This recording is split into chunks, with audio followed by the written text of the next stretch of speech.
Yan ang kasi ang problema. Gusto mo ba talagang malaman? Ako yung may problema. Kasi, nasasaktan ako kahit hindi naman ako dapat nasasaktan.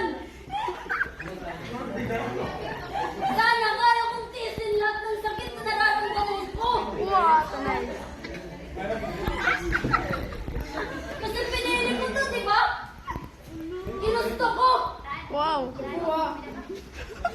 Sana kaya kong sabihin sa'yo na